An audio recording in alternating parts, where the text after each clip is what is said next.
Good morning. Welcome to NTD. Good morning. Here are top stories today. Florida Governor Ron DeSantis has officially dropped out of the race for the White House, endorsing former President Trump. How his exit will affect Haley's campaign and what to expect in the upcoming New Hampshire primary. What does Nikki Haley's campaign look like in New Hampshire? We have on-the-ground reporting on her efforts over the weekend. What are voters in the Granite State saying about DeSantis' decision to drop out? Get their reactions. Horrifying footage of hostage tunnels found under a core civilian area in Gaza. And Israel's prime minister rejects Hamas's demands to end the war, saying it would be a complete surrender. The latest in the Israel-Hamas war. A Ukrainian artillery strike leaves dozens dead in the Russian-controlled city of Donetsk. Details of the strike coming up as the war in Ukraine closes in 2 years. How does the stock market perform during an election year? We take a look at historical performances with the host of NTD Business. Two brothers in the UK worry about the future of their Cuckoo clock museum. It contains the largest collection of such clocks in the world.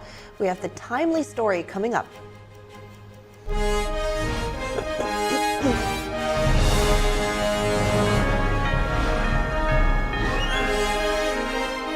This is NTD Good Morning. Live from our global headquarters, here are Evelyn Lee and Kevin Hogan. Welcome to NTD.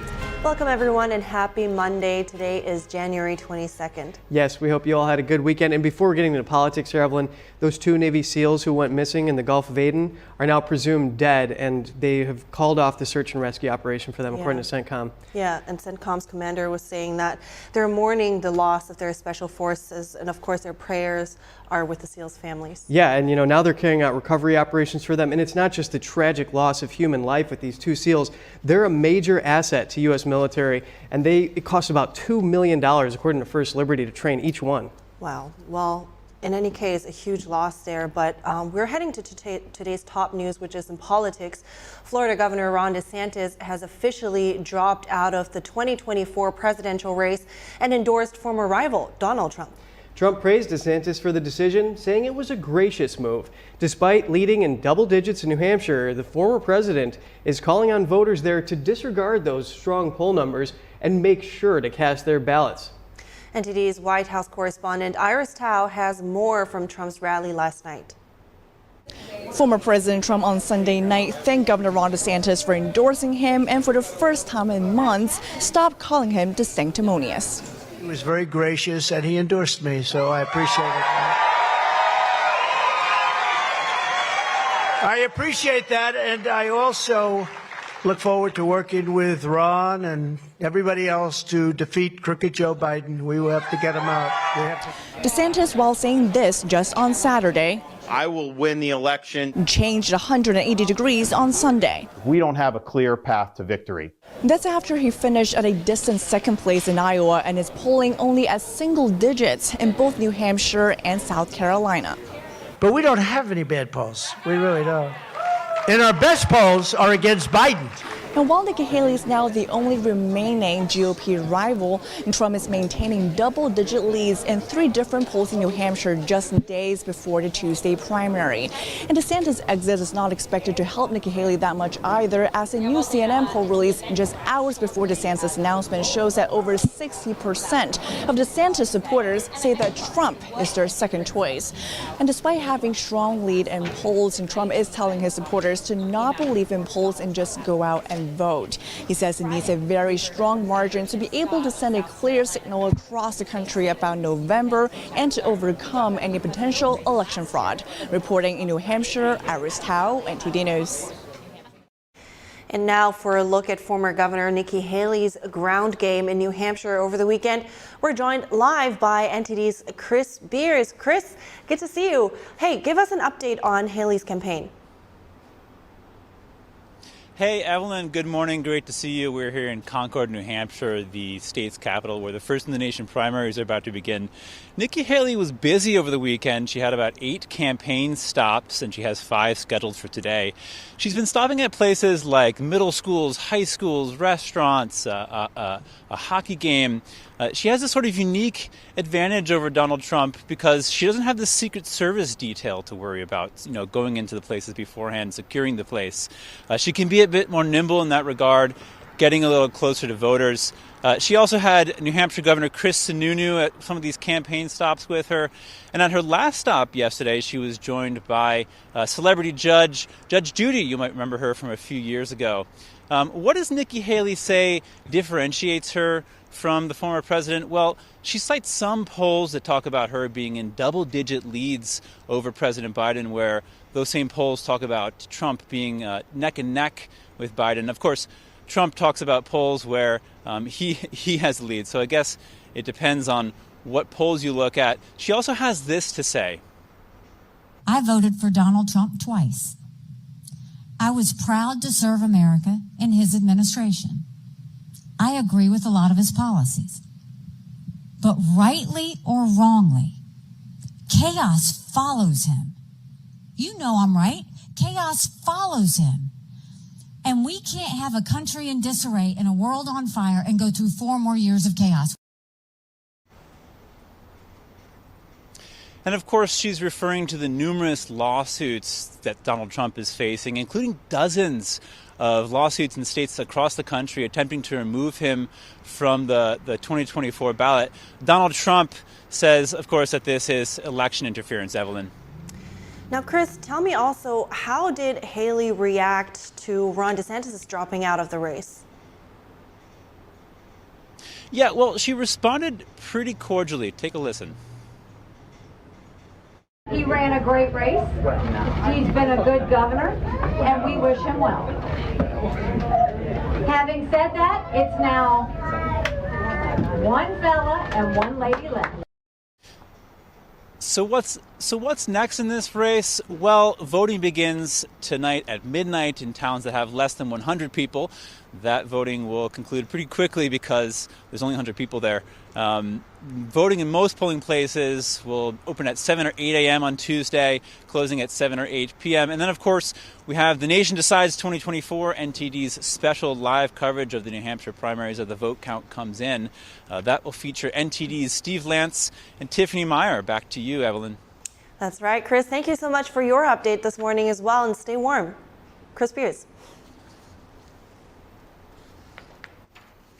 And for more on DeSantis dropping out and what to expect in New Hampshire, we hear from Jeff Cruier, a political analyst and TV and radio host. Jeff, thanks for coming on so early this morning to talk about politics.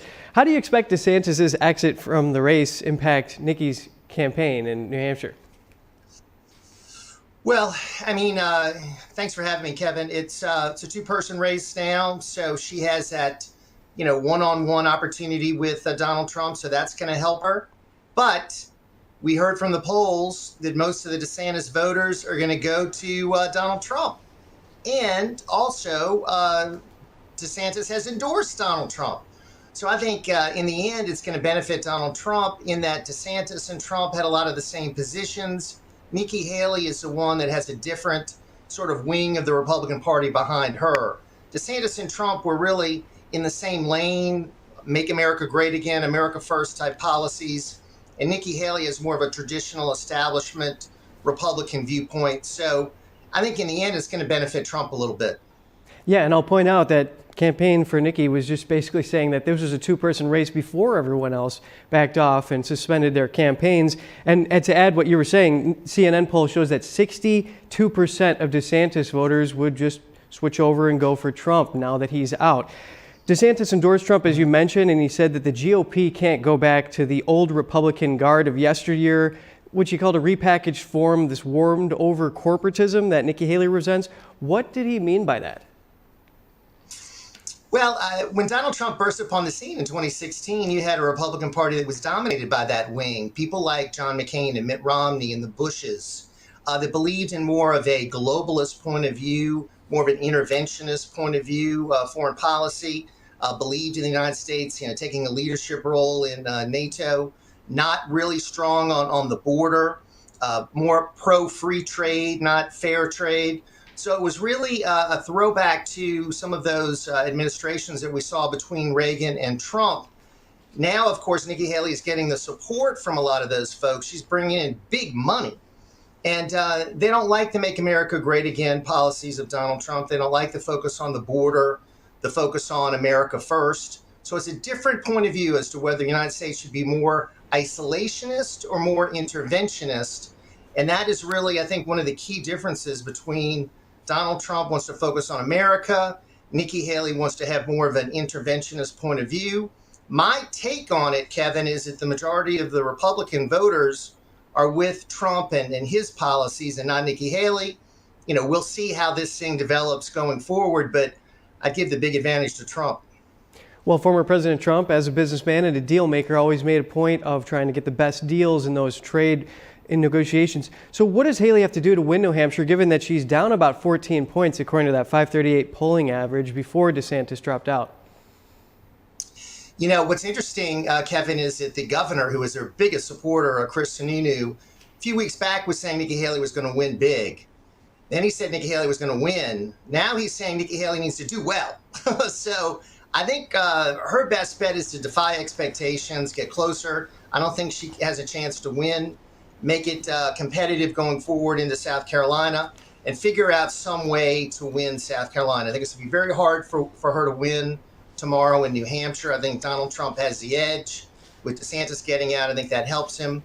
Even though New Hampshire has the wild card, Kevin, with Democrats and independents voting, I think her best bet is to get close and to then say, all right, I've got momentum going forward into Nevada and South Carolina. Trump's going to win big in Nevada, South Carolina. If she can't win her home state, I don't think there is any kind of a road to victory for Nikki Haley. Well, thank you for the analysis this morning. Jeff Career, political analysis and TV radio host. Thanks, Kevin. And as DeSantis supporters in New Hampshire look to 2028 for a better outcome, Haley supporters are excited about her improved chances. However, some voters are still undecided. Here's a story. The GOP race for a 2024 presidential nominee is now down to two. Florida Governor Ron DeSantis dropped out on Sunday, just days before the New Hampshire primary. But some of his supporters remain hopeful about the future. I think he's got a long runway for a future political career. He's only 42 years old. He's got a young family. So I'm looking forward to supporting him again in the future, possibly 2028. Others think his absence will mean a loss for voters. New Hampshire State Representative Bob Healy feels without DeSantis in the race, the middle class has no representation. Yeah, I was hoping he would at least go to South Carolina and see what happened there. But like I said, now, once again, we just have no other representation for anybody that's speaking for the people in the middle. However, Nikki Haley supporters, young and old, find her inspirational and a unifier. They're turning out for her rallies in New Hampshire in growing numbers. Such an inspiration. Her quote, one of her quotes that I really like is strong girls become strong women become strong leaders. And that's a quote that really is inspiring for me. I've really been impressed with what she did in South Carolina, and I really think that she brings people together. She did that with the whole incident with Charleston, the way she reacted to that. I think that's the kind of thing that we really need at a national level, and I'm hopeful that she'll get the opportunity to bring that leadership to the national level. Many voters in the Granite State still haven't decided who to cast their vote for. Very exciting time. I look forward to this every single 4 years. But I will tell you that this year I am still completely undecided. This election's coming up on Tuesday, and I still don't know who I'm going to vote for. This undecided voter just wants candidates to talk about issues and gripe less about opponents. You need to do a little more listening and digging, but most of the time when you try to listen to anything, it's just people complaining about the other people, not really talking effectively about what they're maybe doing or how they want to change things. Haley will have to win over the undecided and unaffiliated if she's to pull off an upset in New Hampshire. And New Hampshire really captures the nation's attention every 4 years during election season. So let's take a look at the first in the nation primary and why it's so important. Though the Iowa caucuses are the first votes to be cast, New Hampshire is the nation's first true primary.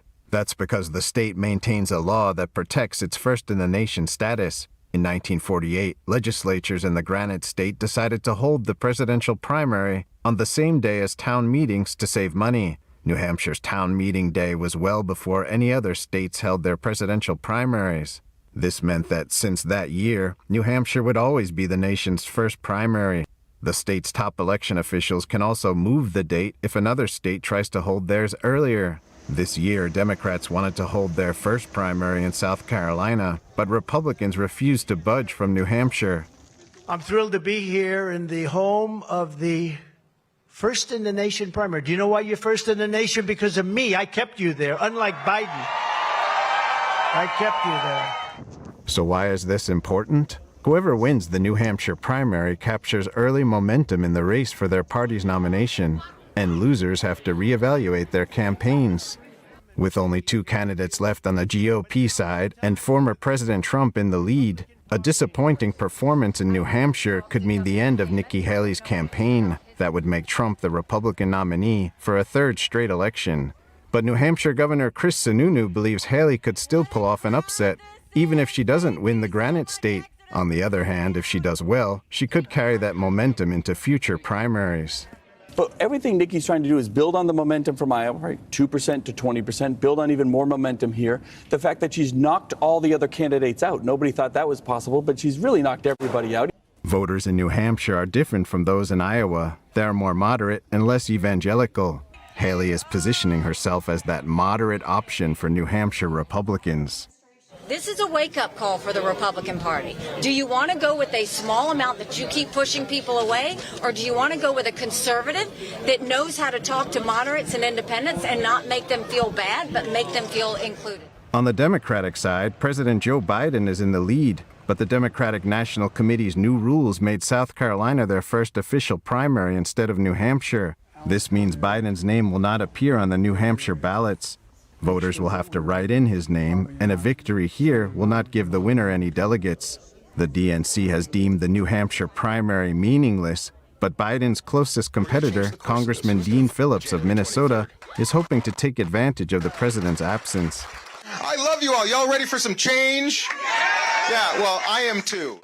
A CNN University of New Hampshire poll released on Sunday showed Biden drawing 63% of the state's primary vote, with Phillips at 10%.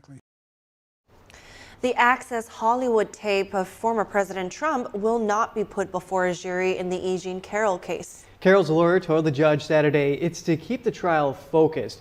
She says other Trump accusers will not be called as witnesses for the same reason. She noted that Trump's lawyers had said he'd entitled to testify about the tape and the other accusers, only if they're introduced into the case by Carroll's attorneys. The jury is considering if Trump owes Carroll more than the $5 million awarded to her last spring by another jury. That jury found Trump liable for sexual abuse, but they rejected Carroll's claim that she was raped. Trump was also found liable for defaming Carroll in 2022. Trump denies the claims. He says Carroll made the allegations for political reasons and to sell her book. It's possible Trump could testify in New York as early as today, a day before the New Hampshire primary. And Israel's prime minister rejects Hamas's demands to end the war, saying it would be a complete surrender. And Israel's military releases video of hostage tunnels found under a core civilian area in southern Gaza. Simultaneous protests in Israel drew thousands over the weekend. What are they demanding from the Israeli government? A Ukrainian artillery strike leaves dozens dead in the Russian-controlled city of Donetsk, and Russia has suspended operations at a significant fuel export terminal, blaming Ukraine. More coming up.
There's cultures that have been lost, but this culture hasn't been.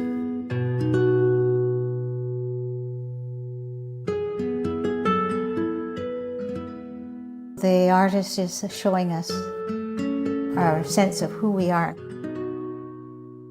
where we came from.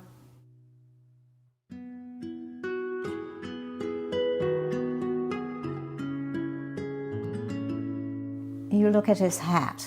His hat is knitted probably by a man, because a man traditionally knitted the hats.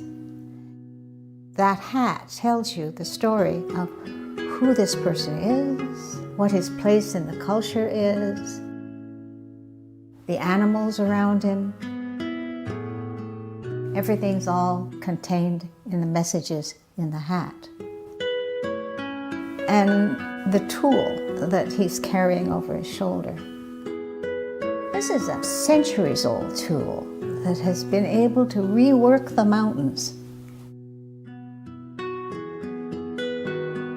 Those traditions are invaluable, and if we don't honor those traditions, then we're rootless.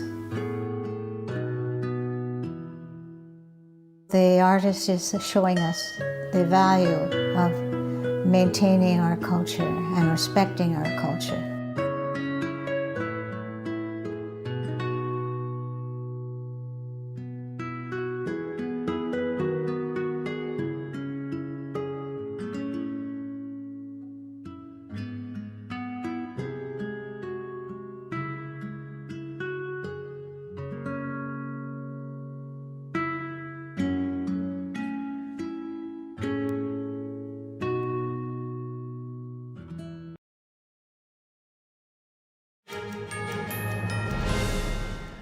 Good to have you back. Israel's prime minister rejected Hamas's demands for a ceasefire over the weekend. He called the terms an outright surrender. The leader also took a stronger stance on Palestinian statehood, saying he won't compromise on security. Meanwhile, Israel's military continues to release footage of Hamas tunnels and weapon production facilities located in the heart of central Gaza. NTD's Jeremy Sandberg has the latest in the Israel-Hamas war. Israel's defense forces found a Hamas weapons production site in a central civilian area of Gaza over the weekend. The IDF says it destroyed factories, weapons, and a loaded rocket launcher near Al-Maghazi. Meanwhile, IDF released footage of a tunnel under the civilian core of Han Yunis, where it says up to 20 hostages were being held at different times. The tunnel is roughly half a mile long and over 20 yards deep. Injured Palestinians continued to flow to the largest still functioning hospital in the Strip, Al Nasser, on Sunday, as the Hamas-run Ministry of Health claimed the death toll to have passed 25,000 since the start of the war, and 62,000 wounded. Over 180 aid trucks arrived in Gaza through two separate crossings Sunday, including food, water, and medical supplies. In Israel, Prime Minister Benjamin Netanyahu rejected Hamas's conditions to end the war and return hostages. Demands that include Israel's complete withdrawal and leaving Hamas in place. Netanyahu stated that would eventually bring another attack on Israel like October 7th. I'm not prepared to accept such a mortal blow to the security of Israel. Netanyahu is also rejecting calls from the U.S. for its post-war plans to include a path to a Palestinian state. I will not compromise on full Israeli security control of all territory west of the Jordan River. He says the aim is to ensure Gaza no longer poses a threat to Israel. After we eliminate Hamas, there will be no entity in Gaza that finances terrorism, educates for terrorism, or sends terrorists. Gaza must be demilitarized. President Biden last week said he thinks Netanyahu is not opposed to all two-state solutions, and that it would still be possible with Netanyahu in power. Israel's military struck Hezbollah targets in southern Lebanon Sunday. Hezbollah reported one of its members killed in a car near a Lebanese army checkpoint. Israel is threatening to use military force to push Hezbollah back from its border if it keeps defying a 2006 UN order to withdraw. Jeremy Sandberg, NTD News.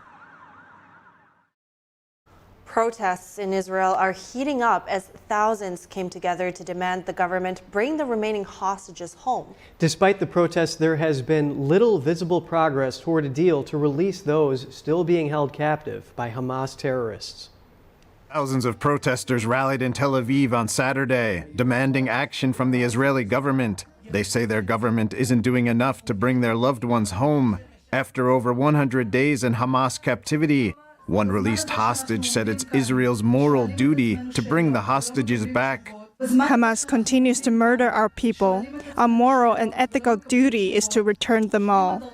They are in danger. You can't leave them one more minute. So I say again, if we as a society, as a state, don't do everything, I mean everything to return the abductees, the living and the dead, we have no right to exist as a state and as a society if we do not return them to the bosom of their families in Israel. Another protest was happening simultaneously near the residence of Prime Minister Benjamin Netanyahu. This released footage demands the Israeli government act before time runs out for others who may still be alive. Mr. Prime Minister, it is not a cliche or invented shout when we are saying that our time is running out. I'm standing here and can testify. Every day in captivity is hell, and I don't wish that on anyone to have to experience this hell for even 1 hour.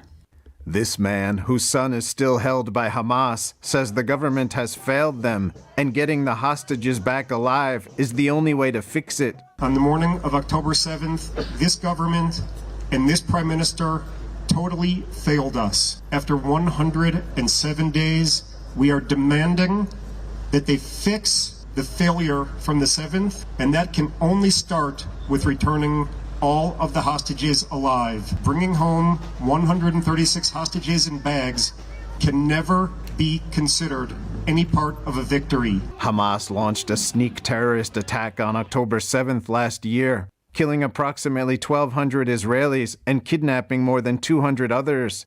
Some of those hostages were released in exchange for Palestinian prisoners during a temporary ceasefire deal in November. Now the Israeli government is under pressure to make another exchange happen. To hear more about the situation, we bring in Avi Melamed, an expert on the Middle East. He is a former Israeli intelligence official and senior advisor on Arab affairs. Good to see you, Avi.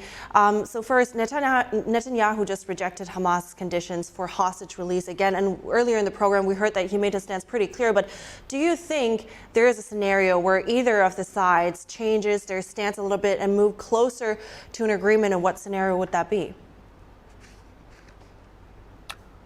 Yes, thank you for having me. Yes, I think so. Look, as of now, obviously the gaps between the sides are totally non-bridgeable and we can understand it. But in course of time, what we see is that there are different calculations on each side that in the end of the day may kind of like help both sides to further, I would say, be more flexible, sort of speaking, vis-a-vis a potential deal to actually to bring back the hostages and to end the war. On the Israeli side, as you mentioned, there is this, on the one hand, there is this pressure of the families of the hostages and also within Israeli public opinion on the government to be proactively working constantly to do such a deal, to bring back the hostages back home. But at the same time, in Israel, in public opinion, there is a consensus wall to wall that the war should continue and Hamas military power should be eliminated and Hamas will not be anymore threatening the state of Israel as it did. On Hamas side, what we see is something not less interesting. One of the major things that Hamas constantly market itself to the Palestinian, and particularly with the context of this war, Hamas leader says we are going to clean all the Israeli jails from Palestinian prisoners. These are about some 6,000 Palestinians imprisoned in Israel. They have been convicted in courts for being involved in terror attacks. And this is one of the major things Hamas committed time and time again to the Palestinians. It's very significant for Hamas in the context of its political power to gain control over the Palestinian people. Now it seems like there are some second thoughts and second voices within Hamas vis-a-vis that issue. Interesting enough, yesterday there was a document published by Hamas, an 18 pages document, basically Hamas explaining the 5 reasons why he launched that war. You could notice there is an apologetic notion in that document. And one of the interesting things is that Hamas does not mention the story of the prisoners as one of the 5 reasons why he launched that war. It may be Hamas' way to signal to the Palestinian public opinion that they should be more realistic in the expectations of how many Palestinians could be released in the end of the day in a frame of a possible Israeli-Hamas deal. Very interesting, also that tidbit about the document released. But for a moment here, let's stay on the Israeli side. You mentioned the public opinion and public pressure. How do you think that pressure affects Netanyahu and how he thinks about the hostage deal and perhaps even make compromises? Look, you have to understand the situation in that regard in Israel. Israel is very sensitive when it comes to the whole issue of its citizens, and particularly when you're talking about hostages and kidnapped. Israel is committed to the safe and well-being of its citizens. This is some sort of like an unwritten covenant, sort of speaking, between the citizens and the state of Israel and any government in Israel. So on the one hand, it's something that is almost part of the Israeli DNA, to put it this way. On the other hand, there is also some other calculations that have to be taken into consideration, like, for example, the fact that if there is going to be totally surrender of Israel to the demands of Hamas, that has an enormous negative strategic ramifications on Israel in many, many different ways. One of the most challenging aspects of that, for example, could be the fact that tomorrow morning, kidnapping Israelis will become a national sport for Palestinians. So they could kidnap any Israeli walking down the street and start basically extorting any Israeli government. So this is something that also has to be taken into consideration. Right. I would say that roughly speaking, sorry, just very quickly here, before we wrap things up, since we're pretty tight on time, do you see any other options to freeing the hostages apart from a diplomatic deal? Look, on the one hand, the friction on the ground between Israeli forces and intelligence on the ground in Gaza and Hamas and others on the ground generates a lot of intelligence coming in, but it's quite difficult to translate that intelligence into operational mode, particularly because of the fact that apparently Hamas is keeping the Israeli hostages as an insurance policy around Hamas leaders, and they know that Israel will be very reluctant to do something proactively to release them by force, being afraid that it will cause their death. Understood. Thank you so much, Avi Melamed. I really appreciate your time this morning. Thank you. Have a good day. 27 people were killed and 25 injured when Ukrainian forces shelled the Russian-controlled city of Donetsk in eastern Ukraine yesterday. That's according to the Russian-appointed head of the region. And please be advised, this report contains scenes of graphic images. A Ukrainian artillery strike on the Russian-controlled city of Donetsk in eastern Ukraine left at least 27 dead on Sunday. That's according to the Russian-appointed head of the region, who said 25 people were also injured. The city's Russian-installed mayor said Ukrainian forces bombarded a busy area with shops and a market. This man said he got a call on his wife's phone, alerting him that she had died. He says she traded here. There was no immediate Ukrainian comment on the shelling. Russia called the attack a, quote, barbaric act of terrorism. It has been almost 2 years since Russia launched a full-scale invasion of Ukraine. Its own campaign of airstrikes and heavy shelling has killed thousands of Ukrainian civilians. Donetsk is one of 4 regions in Ukraine's east and south that Moscow claimed to have annexed in 2022. The move was condemned as illegal by most countries at the UN General Assembly. Russia does not have full control over any of the regions. Russia has suspended operations at a significant fuel export terminal. That's due to a suspected Ukrainian drone attack. The incident is the latest in a series of apparent strikes on Russian energy facilities.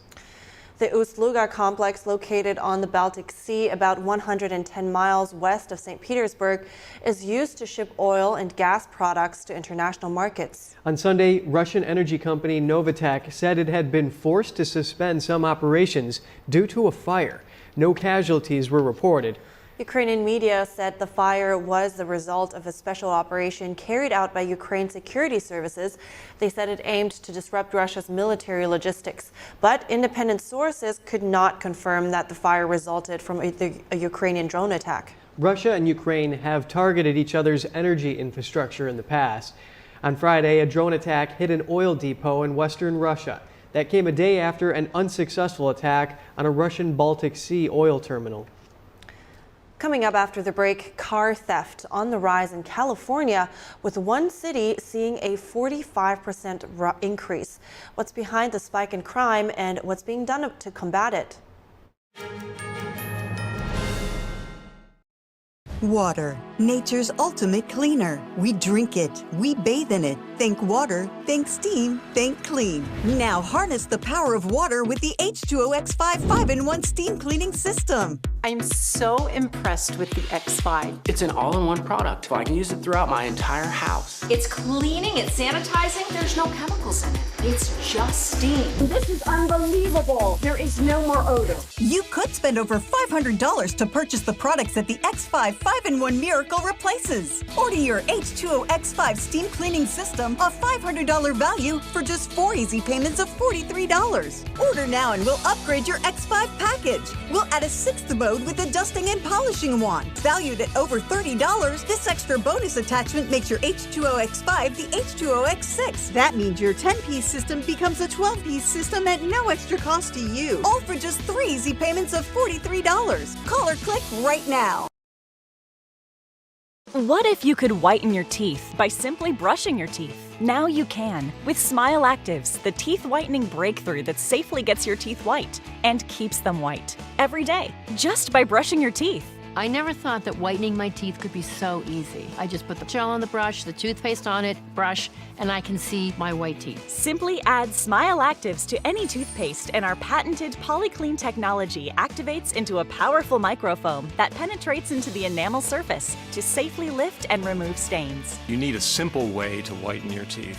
Without strips, without trays, without going to the dentist. And it was about time that a product was developed that you would be able to do that with just brushing. And now, Smile Actives is even better with new Pro Whitening Gel with 33% greater whitening power, clinically shown to whiten teeth faster, up to 8 shades. 100% of users saw whiter teeth. On food stains, coffee and wine stains, even on veneers, crowns, and dentures. I eat the blueberries, I drink the coffee, and I know that Smile Actives will keep my teeth white every day. If you could use something so easy like Smile Actives to take yellow teeth to white teeth, why wouldn't you? Why spend hundreds of dollars for whitening treatments at the dentist when now you can whiten your teeth with new Smile Actives Pro Whitening Gel every time you brush your teeth? Call or go to smileactives.com and for a limited time get new Pro Whitening Gel for just $24.95. Order in the next 5 minutes and buy one get one absolutely free for just $24.95. That's 2 for 1 and save 58%. We'll even include free shipping. Get your teeth whiter guaranteed or return it within 60 days for your money back. I smile every day now. The difference is literally night and day. So now I'm always smiling, always choosing, because now my teeth are much whiter. This offer is not available in stores, so call or click now before the special buy one get one free offer goes away.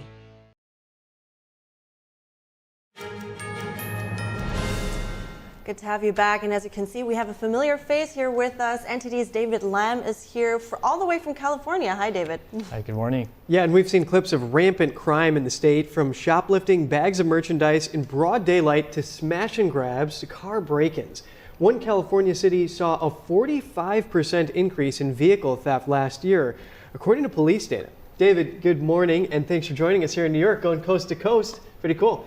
What can you tell us about the Oakland numbers? Yeah, good morning, Kevin. I'm glad to be here. So, yeah, unfortunately, 45% increase in vehicle theft in Oakland from 2022 to 2023. So that's on average about 14,000 vehicles stolen last year.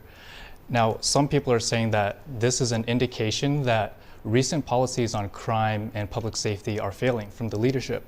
So, and according to a study by MarketWatch, a financial website, the city of Oakland was ranked #1 for vehicle thefts in the U.S. for 2019.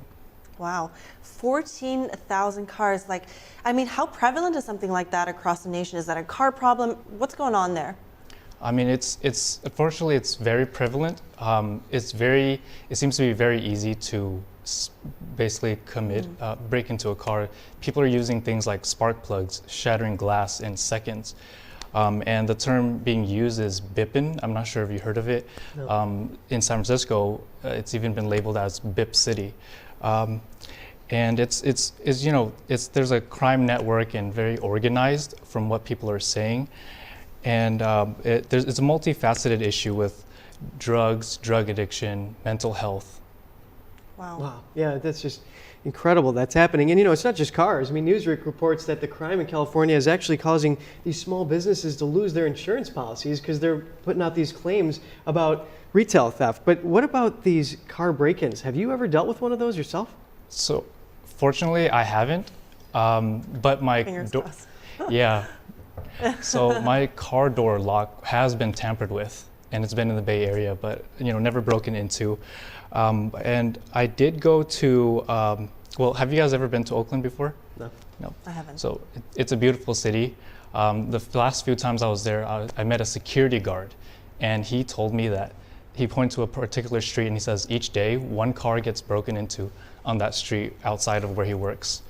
And then on that same day, actually, I was there for a protest where business owners were protesting. They shut down their businesses for just a few hours in the middle of the day, and they wanted more action from their city leaders because it's affecting tourism, local economy, and their lifestyle. That's incredible that they know that street every day and one car gets broken into and it still happens. So what about any solutions here? What's the government doing about this? Yeah, so it comes down to, according to the governor, Gavin Newsom, and police, they want to go to the very top, go after professional thieves and unravel this network because it seems very coordinated. And what the police are doing, they've been using bait vehicles to track down where the package and where it's being shipped to. It's one has been found from San Francisco all the way to Vietnam in a few days. And as far as people, there's police response. Business owners say this is not fast enough. And people are actually trying to recall the leaders like the county DA and the mayor. Oakland actually hasn't had an official police chief since last February. They have a temporary acting chief. Oh, wow. Yeah, and it's even affecting big box stores like Target. They were closing down several major cities and several stores in major cities across the country. But in California, they actually closed down a few of those, and it was just over that retail theft. But David Lamb, thanks so much for coming in and joining us this morning. Yeah, of course, my pleasure. Thank you for having me. David. All right, coming up, a historical analysis on the performance of stock markets during election year, what this means for your money and what to expect your stock performances to look like this year. The FAA is recommending airlines check another Boeing model after a door plug fell off a Boeing plane mid-flight earlier in the month. Find out how many aircraft could be impacted by these inspections in a moment.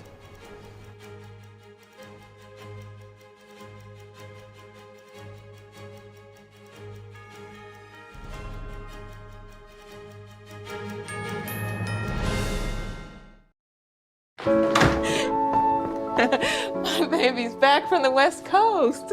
Here are those pictures that you asked for your school project? First day of school, cute as a button. So long ago.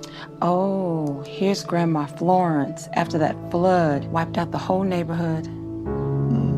Sometimes I just cannot believe all the storms we've gone through here. I can only hope that we'll be able to leave this house to you one day, baby. You're our legacy. Planning for these disasters will make sure we're safe. And it's the best way to protect that legacy.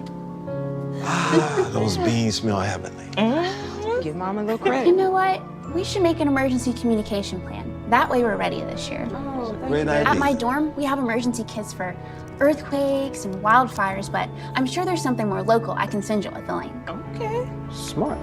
I'm coming to share with you guys.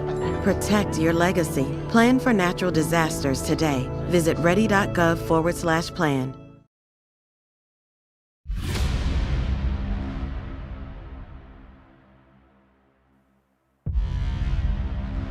What was the process of actually putting this all together? Many hours of finding the right camera angles and watching it.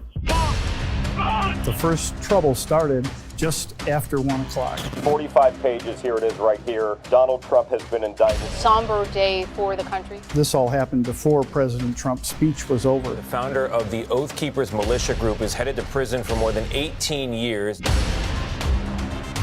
His lawyers didn't have this video. The video we're watching right now, his own lawyers did not have. There was a big question of what did the people do who actually did enter the building. This is where we picked it up with the security footage that is new. At this point, the story dramatically changes. The New Jersey man who assaulted a Capitol police officer on January 6th has been sentenced. So this was withheld. This was not shown to the defense. That could be considered exculpatory evidence.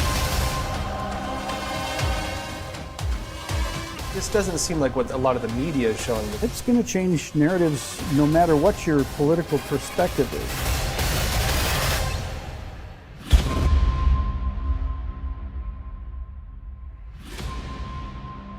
What we're after is the truth. Hey Bobo, do trees tell each other stories? I'm sorry, I'm afraid I don't know that. Hey, why don't we go find out? Listen. Can birds draw pictures?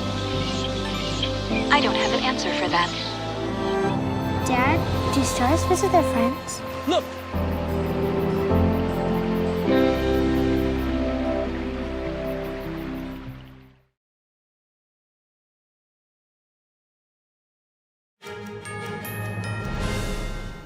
Thanks for staying with us, everyone. We're here with NTD Business host Don Ma now. Good to see you, Don. Again, we're having a chat about stock market performance in election years. Looking at the historical record, the typical stock market pattern in presidential election years is one of first half weakness and second half strength. So Don, tell us more about this pattern. All right, so if you look at the Dow Industrial Average since 1896, what you see is a pattern where the beginning of the year you get a slow start. This is of course compared to non-election years. And then after that you get some sideways trading for the first few months of the year. And then it takes a dip in May to June months. So this is what you see in the first half of the month of the year typically. But after June, what you get is the index is going right up. And the Dow's second half return in presidential election years averages 8.6% versus 3% in all the other years. So for the pattern for a typical non-election year, you don't get a sudden increase in the second half of the year. However, that being said, if you look at the net full year result, there's actually virtually no performance difference between presidential and non-presidential years. But you know, it's interesting if you look at the full year results, it's hard to see this pattern. But this is simply a pattern looking at back at history. But if you're asking if this year will be the same, there's no guarantee. So the reason for that is don't base your investment strategy on this. It's not a foolproof thing, and it's not sure to happen every single year. It's just a pattern that we've noticed looking back. Yeah, that's an interesting pattern. What are some possible reasons for this, especially, you know, why the market performs poorly in the first half of election years? Well, the stock market may initially perform poorly due to economic uncertainty from competing candidates' policies. And we've seen a lot of candidates this year talk about what they're going to do. But it often recovers later in the year as the uncertainty diminishes and as we approach closer to a finalized, more likely person for a president, especially if there's a clear runner who is emerging near or before on election day. So now this is just a potential reason, and it's pretty much just a guess. The real world reason is probably much more complicated. In fact, it's entirely possible actually that there's no definitive reason why the first half of the year is slow and the second half of the year is going up. So you know, this year we have the Federal Reserve as a factor. It could also disrupt the pattern. Many investors have hopes that the Fed would cut interest rates as early as March, and if that happens, the market could go up before the midpoint of the year, which would disrupt the pattern. And another factor is that whether we're going to see a recession this year. If that happens, it's also going to change the pattern. So it's not something guaranteed to happen, and there could potentially be no reason actually. Yeah, it really is interesting stuff, Don. And you know, some academics, like one out of Berkeley, is saying that the uncertainty could actually go up after the election instead of going down because there could just be all these recounts and everything like that. Yeah, I mean, anything is possible. Yeah, and so we'll step away from the election here. What's going on with these Boeing jets? There's a lot happening here. The FAA yesterday recommended airlines operating Boeing 737-900ER jets inspect door plugs to make sure they're properly secured. Their recommendation follows the January 5th mid-air cabin blowout of a door plug on Alaska Airlines MAX 9 jet. And the 900ER is not part of the newer MAX fleet, but it has the same optional door plug design. So the FAA issued a safety alert for operators saying that some airlines did additional inspections on the plane's mid-exit door plugs. They noted findings with bolts during the maintenance inspections. A Boeing spokesperson said they fully support the FAA and customers in this action. Boeing delivered the last 737-900ER in 2019. And the FAA said yesterday that MAX 9 jets will remain grounded until it is satisfied they are safe to return to service. Yeah, Boeing, one of those candidates that doesn't stay out of the news for long, but very important security issue. So thank you so much, Don Ma, host of NTD Business. My pleasure. And today with us, a UK museum housing the world's largest cuckoo clock collection is facing a problem that's worrying the two brothers who run it. Is time running out for them? Find out.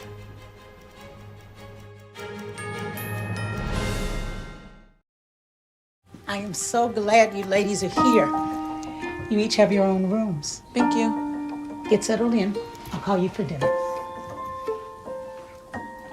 Adopting teen sisters, it's a lot. Girls, you're gonna be late. You want breakfast? No thanks, we're good. They're always in their own world. What'd you get there? Twice the work. Twice the surprises. Just try it. But if you think of it that way, they're also twice as fulfilling. I think you should ask her yourself. Is it okay to call you Mom? Of course you can.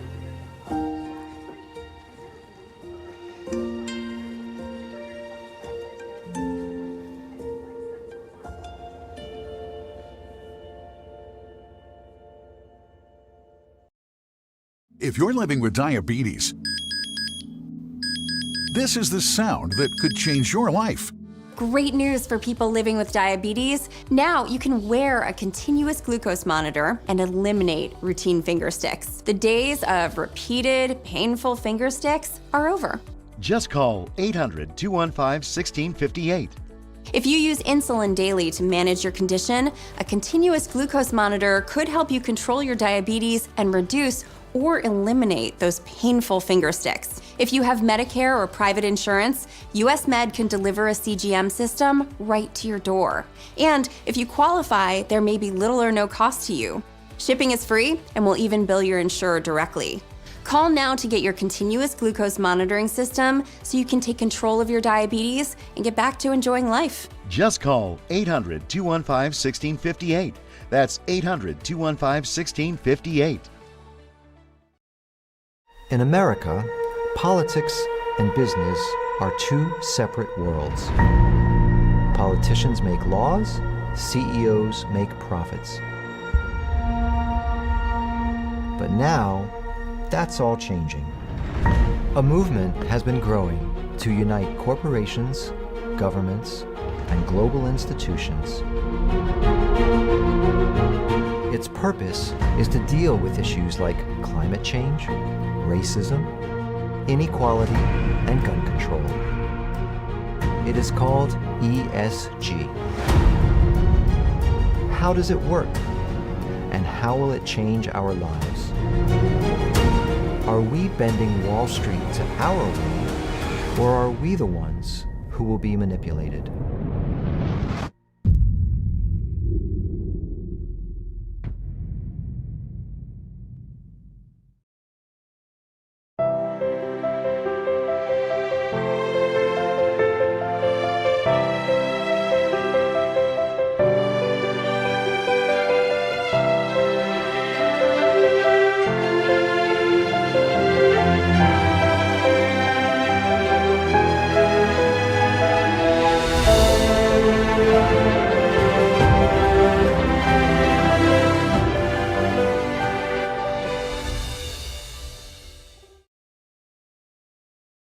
I'm Arlene Richards here at the U.S. Supreme Court, and we are NTD News.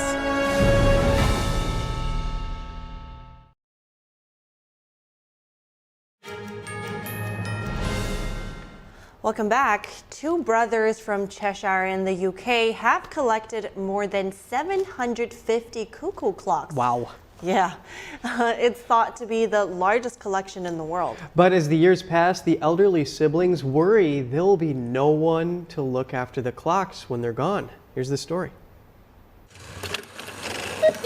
A flock of 750 cuckoo clocks may make Cuckoo Land Museum the largest collection in the world. The museum is maintained by Roman Piekarski and his brother Maz. This is the sound that comes out of your cuckoo clock, bellows and whistles. When Piekarski was in his 20s, doctors gave him only 3 years to live. So he decided to dedicate whatever time he had left to his hobby. He made it far past the 3 years and still pursues his hobby today. So I decided, no, let's just do what I want to do. And that's what we did. And coming here has probably been the best thing that could have ever happened to me. Visitors to the museum are enthusiastic as well. Some of them make an unusual request to the elderly brothers. People come and visit us and ask if they can stay in here overnight, just listening to the ticking and the talking of all the clocks. The Piekarski brothers run the museum out of love for the hobby, not money. I can make a few phone calls and I could be a very wealthy man in a couple of hours. But it doesn't interest me at the moment. Cuckoo clocks may be an acquired taste for some, but for Mr. Piekarski, they mean everything. That's the Great Wall of cuckoo clocks. Forget your Great Wall of China, that's more important to us. But time waits for no one. The elderly siblings worry there will be no one to look after the clocks when they pass on. In the meantime, they will enjoy the soothing tones of chiming cuckoo clocks, all 750 of them. It looks like a very promising career running those cuckoo clock shops, but how do you keep from going bonkers with all that cuckooing going on? Yeah, it must be quite a show every hour, but it's nice. You know, I can appreciate that. It reminds me of the Black Forest in Germany, where I often used to go to when I was little. But it's some artisanship, and I don't just mean the wood carving, but such complex clock making. Yes, impressive art. Yeah. All right, and sky watchers in Germany near Berlin were treated to a fiery scene in the sky last night. The appearance of a meteor was marked by a rare and almost exact prediction of where it would impact.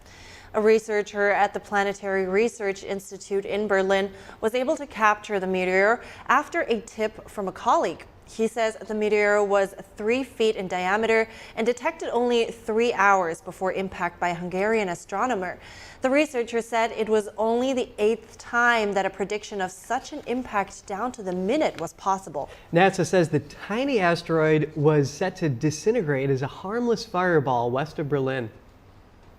Just dazzling displays in the sky. Yeah, right? Awesome. Good that they were able to catch that in time. Yeah. All right, we will head to a quick break now, but we'll be back in just 1 minute, so stay tuned. There are real consequences to controlled media.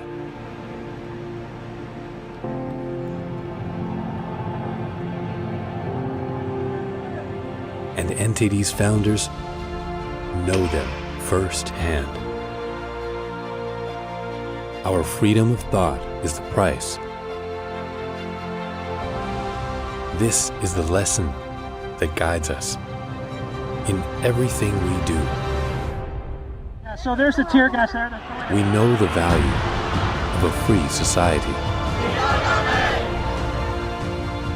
And we take seriously the responsibility to preserve it. We are NTD.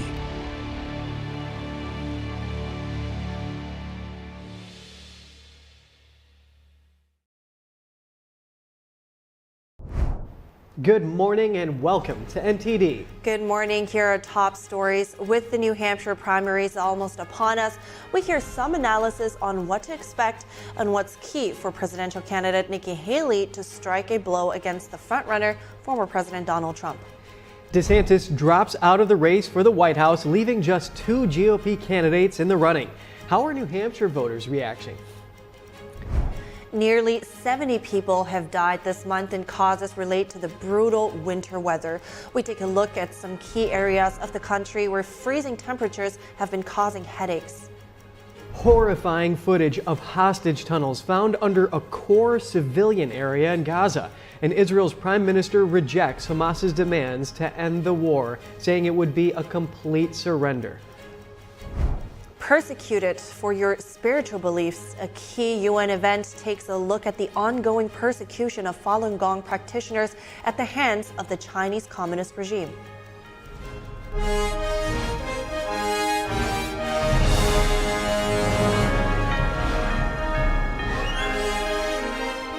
This is NTD Good Morning. Live from our global headquarters, here are Evelyn Lee and Kevin Hogan. Welcome to NTD.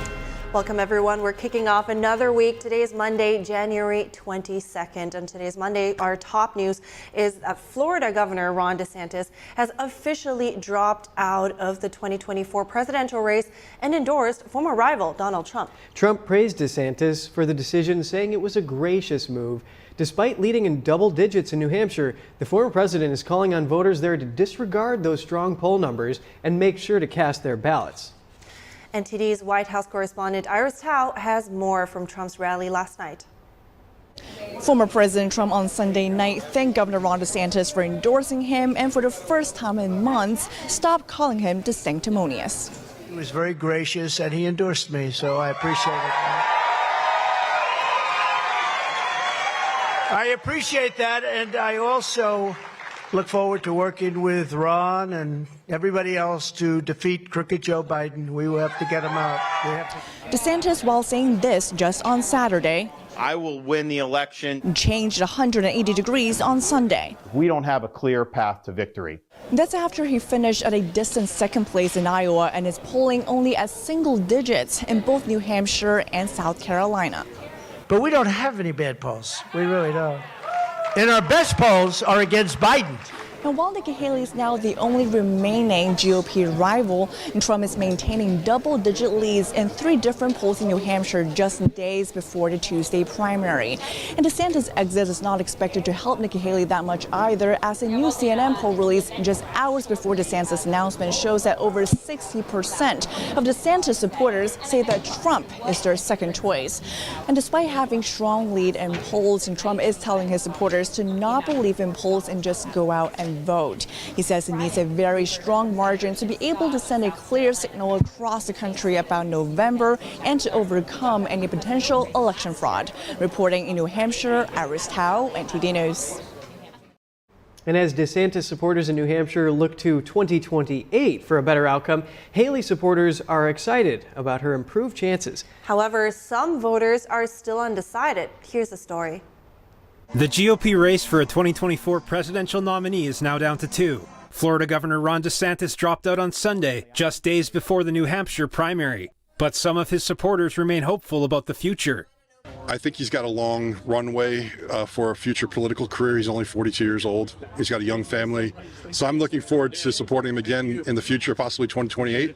Others think his absence will mean a loss for voters. New Hampshire State Representative Bob Healy feels without DeSantis in the race, the middle class has no representation.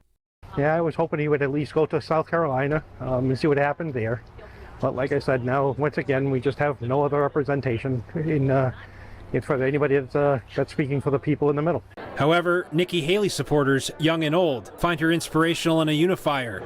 They're turning out for her rallies in New Hampshire in growing numbers. Such an inspiration. Her quote, one of her quotes that I really like is strong girls become strong women become strong leaders. And that's a quote that really is inspiring for me.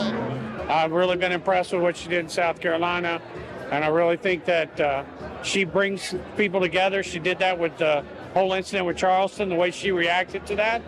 I think that's the kind of thing that we really need at a national level, and I'm hopeful that she'll get the opportunity to bring that leadership to the national level. Many voters in the Granite State still haven't decided who to cast their vote for. Very exciting time. I look forward to this every single 4 years. But I will tell you that this year I am still completely undecided. This election's coming up on Tuesday, and I still don't know who I'm going to vote for. This undecided voter just wants candidates to talk about issues and gripe less about opponents. You need to do a little more listening and digging, but most of the time when you try to listen to anything, it's just people complaining about the other people, not really talking effectively about what they're maybe doing or how they want to change things. We're continuing our coverage surrounding the New Hampshire primary. Please welcome Terry Schilling, the president of the American Principles Project. Terry, thanks for coming on this morning. Thanks for having me. Former President Trump says that Haley isn't conservative enough for the Republican nominee. Is that consistent with what we've seen GOP voters look for? And is it relevant to the New Hampshire primary, given that there's so many independents there? That's exactly right. Look, the polling has been very clear about where the GOP primary voters are lining up, and it's firmly behind President Donald Trump. He had a 30-point lead going into the Iowa caucuses. He won by over 30 points. He has a 20-plus point lead going into New Hampshire. I imagine that he'll win by that margin. And then even in Nikki Haley's home state of South Carolina, he has a 30-point lead on the Real Clear Politics average for polling. So I think going into this, voters are determining that Nikki Haley isn't conservative enough or doesn't have what it takes to take on the Democrats that are in power right now. So, Terry, let's look at the Democratic side here. Presidential hopeful Dean Phillips, he visited Trump's rally in Rochester and said that he was treated with more hospitality there than the Democratic elected officials in the state. Why would that be the case? I think that the Republicans today get a really bad rap. It's almost like there's a propaganda campaign aimed to make us look like hateful bigots. But this is the case for most people when they come to Trump rallies after not having been exposed to it. They are treated with respect and kindness. And, we don't force people in our party to abide by 100% of the party platform. We actually have a lot of tolerance. You can support gay marriage and be a Republican. You can't oppose gay marriage or oppose abortion access and be a Democrat. You will be cast out and canceled, right? It's just a more open party. And I think that the reason people are surprised by that is just because they're so inundated with propaganda from the lamestream media. Representative Phillips is a long shot candidate, but we'll see if he can be competitive in New Hampshire, given that others would have to just write Biden's name in on the ballot there. Haley criticized Trump's mental fitness after he appeared to mix up Haley with former House Speaker Nancy Pelosi. Is that a big enough deal to get voters' attention?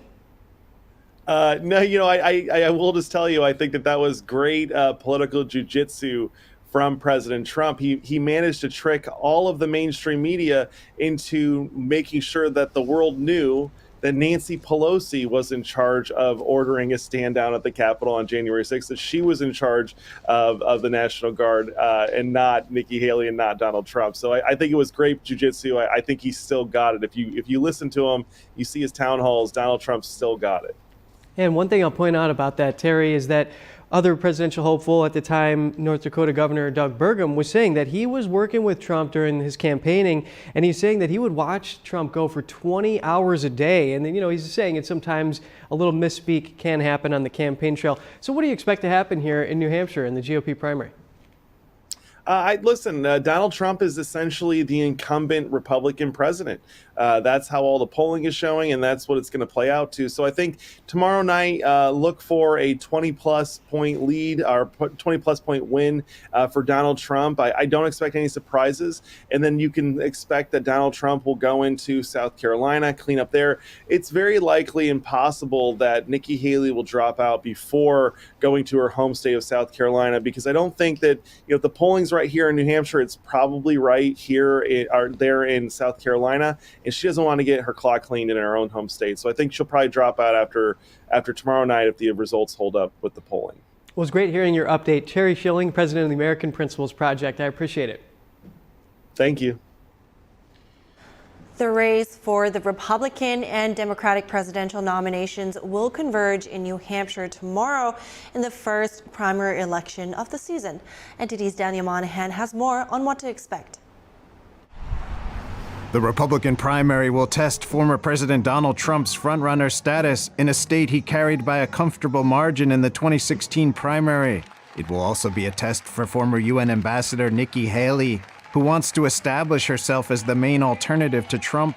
Political science professor Dante Scala says this factor is key for Haley. Turnout, turnout, turnout. Scala says Haley's hoping to get independent-minded, undeclared voters to jump in and vote Republican on Tuesday. According to the professor, she needs to shock everyone and reset expectations. I think the national political media saw Iowa and concluded this race is just about over. In the Democratic primary, President Joe Biden won't appear on the ballot due to a disagreement over national party rules his administration pushed for.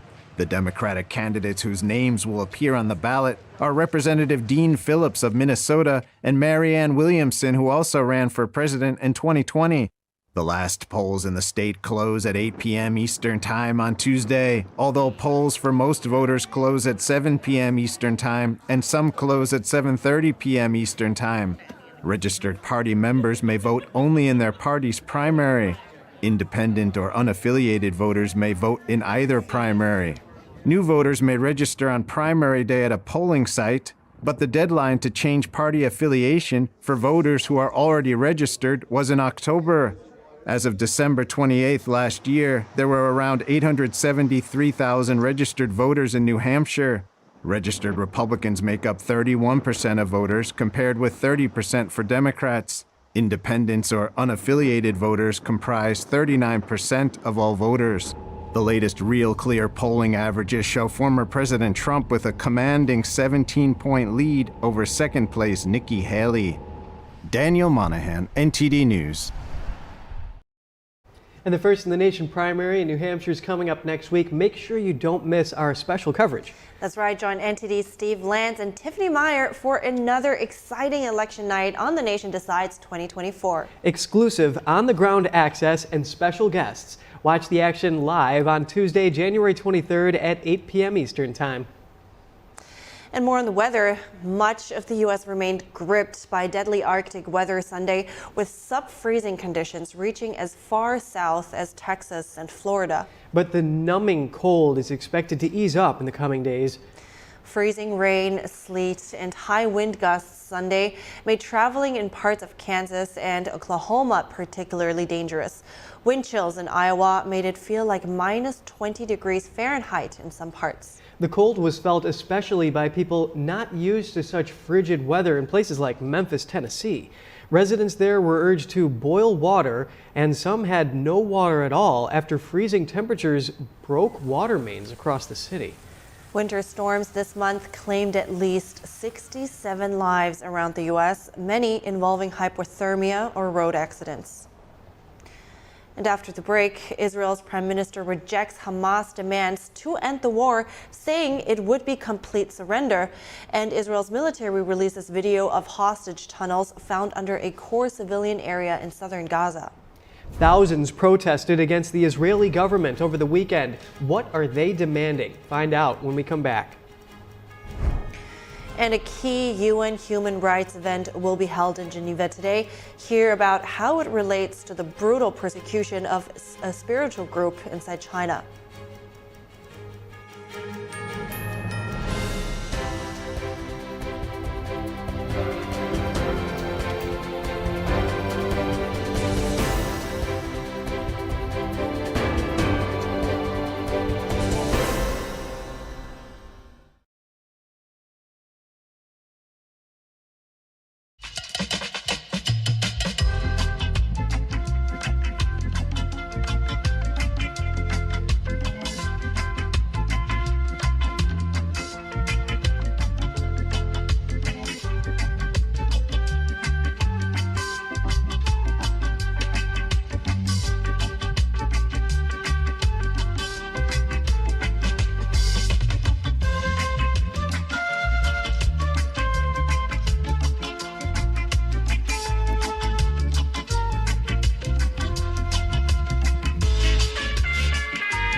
remember being back in medical school where it was almost a depressing conception of the brain. We're born with so many neurons that peak like around 20, and then it's just a downhill decline from there. But today, we are going to debunk this old way of thinking and use a new technology called the functional MRI PET scanner to show that the brain can be rewired to function much better. Caused an almost immediate change, and by better, I mean improved focus, longer attention span, better mood, decreased risk of developing dementia, and an overall better life. So get ready to be surprised and even amazed. This is really exciting information as we explore what is possible, as we talk to thought leaders in the field. I needed to make sure I'm really that guy, okay. See the cutting edge tools they are using to assess the brain and hear from real patients about their dramatic healing process. That's good. The tempting online world is encroaching on our campus. Is unplugging cables and confiscating phones the solution to protect our children? No, we just need a clean multimedia platform. Join Ganjing Campus to leverage premium channel features, professional development courses, and kindness event toolkits tailored for teachers. Build a truly positive and interactive classroom community. Foster a pure and delightful learning environment for children. Regardless of where you are on your path to retirement, you can still take charge of your financial future today.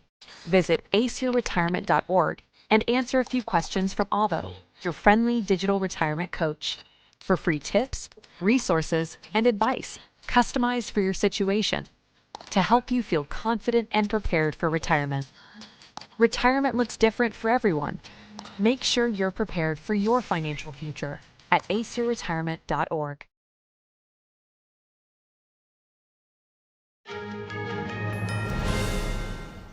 Good to have you back. Israel's prime minister rejected Hamas's demands for a ceasefire over the weekend. He called the terms an outright surrender. The leader also took a stronger stance on Palestinian statehood, saying he won't compromise on security. Meanwhile, Israel's military continues to release footage of Hamas tunnels and weapon production facilities located in the heart of central Gaza. NTD's Jeremy Sandberg has the latest in the Israel-Hamas war. Israel's defense forces found a Hamas weapons production site in a central civilian area of Gaza over the weekend. The IDF says it destroyed factories, weapons, and a loaded rocket launcher near Al-Maghazi. Meanwhile, IDF released footage of a tunnel under the civilian core of Han Yunis, where it says up to 20 hostages were being held at different times. The tunnel is roughly half a mile long and over 20 yards deep. Injured Palestinians continued to flow to the largest still functioning hospital in the Strip, Al Nasser, on Sunday, as the Hamas-run Ministry of Health claimed the death toll to have passed 25,000 since the start of the war, and 62,000 wounded. Over 180 aid trucks arrived in Gaza through two separate crossings Sunday, including food, water, and medical supplies. In Israel, Prime Minister Benjamin Netanyahu rejected Hamas's conditions to end the war and return hostages. Demands that include Israel's complete withdrawal and leaving Hamas in place. Netanyahu stated that would eventually bring another attack on Israel like October 7th. I'm not prepared to accept such a mortal blow to the security of Israel. Netanyahu is also rejecting calls from the U.S. for its post-war plans to include a path to a Palestinian state. I will not compromise on full Israeli security control of all territory west of the Jordan River. He says the aim is to ensure Gaza no longer poses a threat to Israel. After we eliminate Hamas, there will be no entity in Gaza that finances terrorism, educates for terrorism, or sends terrorists. Gaza must be demilitarized. President Biden last week said he thinks Netanyahu is not opposed to all two-state solutions and that it would still be possible with Netanyahu in power. Israel's military struck Hezbollah targets in southern Lebanon Sunday. Hezbollah reported one of its members killed in a car near a Lebanese army checkpoint. Israel is threatening to use military force to push Hezbollah back from its border if it keeps defying a 2006 UN order to withdraw. Jeremy Sandberg, NTD News. Protests in Israel are heating up as thousands came together to demand the government bring the remaining hostages home. Despite the protests, there has been little visible progress toward a deal to release those still being held captive by Hamas terrorists. Thousands of protesters rallied in Tel Aviv on Saturday, demanding action from the Israeli government. They say their government isn't doing enough to bring their loved ones home after over 100 days in Hamas captivity. One released hostage said it's Israel's moral duty to bring the hostages back. Hamas continues to murder our people. Our moral and ethical duty is to return them all. They are in danger. You can't leave them one more minute. So I say again, if we as a society, as a state, don't do everything, I mean everything to return the abductees, the living and the dead, we have no right to exist as a state and as a society if we do not return them to the bosom of their families in Israel. Another protest was happening simultaneously near the residence of Prime Minister Benjamin Netanyahu. This released footage demands the Israeli government act before time runs out for others who may still be alive. Mr. Prime Minister, it is not a cliche or invented shout when we are saying that our time is running out. I'm standing here and can testify. Every day in captivity is hell, and I don't wish that on anyone to have to experience this hell for even 1 hour. This man, whose son is still held by Hamas, says the government has failed them, and getting the hostages back alive is the only way to fix it. On the morning of October 7th, this government and this prime minister totally failed us. After 107 days, we are demanding that they fix the failure from the 7th, and that can only start with returning all of the hostages alive. Bringing home 136 hostages in bags can never be considered any part of a victory. Hamas launched a sneak terrorist attack on October 7th last year, killing approximately 1,200 Israelis and kidnapping more than 200 others. Some of those hostages were released in exchange for Palestinian prisoners during a temporary ceasefire deal in November. Now the Israeli government is under pressure to make another exchange happen. And earlier I spoke with Avi Melamed. He is a former Israeli intelligence official and senior advisor on Arab affairs. I asked him about the current situation of hostage negotiations. Okay, as of now, obviously the gaps between the sides are totally non-bridgeable and we can understand it. But in course of time, what we see is that there are different calculations on each side that in the end of the day may kind of like help both sides to further, I would say, be more flexible, sort of speaking, vis-a-vis a potential deal to actually to bring back the hostages and to end the war. On the Israeli side, as you mentioned, there is this, on the one hand, there is this pressure of the families of the hostages and also within Israeli public opinion on the government to be proactively working constantly to do such a deal, to bring back the hostages back home. But at the same time, in Israel, in public opinion, there is a consensus wall to wall that the war should continue and Hamas military power should be eliminated and Hamas will not be anymore threatening the state of Israel as it did. You mentioned the public opinion and public pressure. How do you think that pressure affects Netanyahu and how he thinks about the hostage deal and perhaps even make compromises? Look, you have to understand the situation in that regard in Israel. Israel is very sensitive when it comes to the whole issue of its citizens, and particularly when you're talking about hostages and kidnapped. Israel is committed to the safe and well-being of its citizens. This is some sort of like an unwritten covenant, sort of speaking, between the citizens and the state of Israel and any government in Israel. So on the one hand, it's something that is almost part of the Israeli DNA, to put it this way. On the other hand, there is also some other calculations that have to be taken into consideration. Avi Melamed, I really appreciate your time this morning. 2 U.S. Navy SEALs who went missing at sea off the coast of Somalia earlier this month are now presumed dead. U.S. Central Command announced Sunday the service members had not been located during a 10-day search and rescue operation. The SEALs disappeared January 11th while attempting to board a ship to search for Iranian weapons. CENTCOM Commander General Michael Kurilla issued a statement that said in part, "We will forever honor their sacrifice and example. Our prayers are with the SEALs' families, friends, the U.S. Navy, and the entire Special Operations community during this time." And a crucial UN event focused on human rights in China will be held today in Geneva. The focus is the impending Universal Periodic Review of China, with special attention to the ongoing persecution and forced organ harvesting of Falun Gong practitioners. In the last 5 years, the persecution of Falun Gong practitioners in China has sharply increased, reaching alarming levels. Minghui.org reports reveal a significant surge in the illegal imprisonment, torture, and tragic deaths of practitioners since the 2018 review, marking a disturbing trend. A serious concern is the ongoing proof of forced organ harvesting by the Chinese regime, a severe violation acknowledged by the European Parliament and several international governments in 2022. These findings align with the 2020 conclusions of the China Tribunal, affirming the occurrence of forced organ harvesting in China. Falun Gong practitioners are believed to be a major source of organs. Falun Gong, also known as Falun Dafa, is a spiritual practice based on the principles of truthfulness, compassion, and tolerance. It was first introduced to the public in China in 1992. By the late 1990s, there were 70 to 100 million Chinese practicing it, according to official estimates. In 1999, the Chinese regime unleashed a brutal campaign to eliminate the practice, and the persecution is still ongoing today. And NTD News Today will have more on this event later today, so stay tuned for that. Yeah, and Representative Chris Smith of New Jersey, he put out his bill alleging that there were 60,000 to 100,000 people a year in China who were victims of this forced organ trafficking, and that was the International Tribunal in London shows that Falun Gong is one of the main sources of these organs. That's right. So you will be in NTD News Today, yes, filling in today, right? So yeah, stay tuned for that with Kevin Hogan.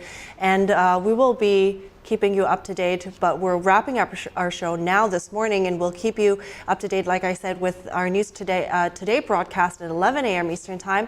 Thanks for watching. I'm Evelyn Lee. And I'm Kevin Hogan.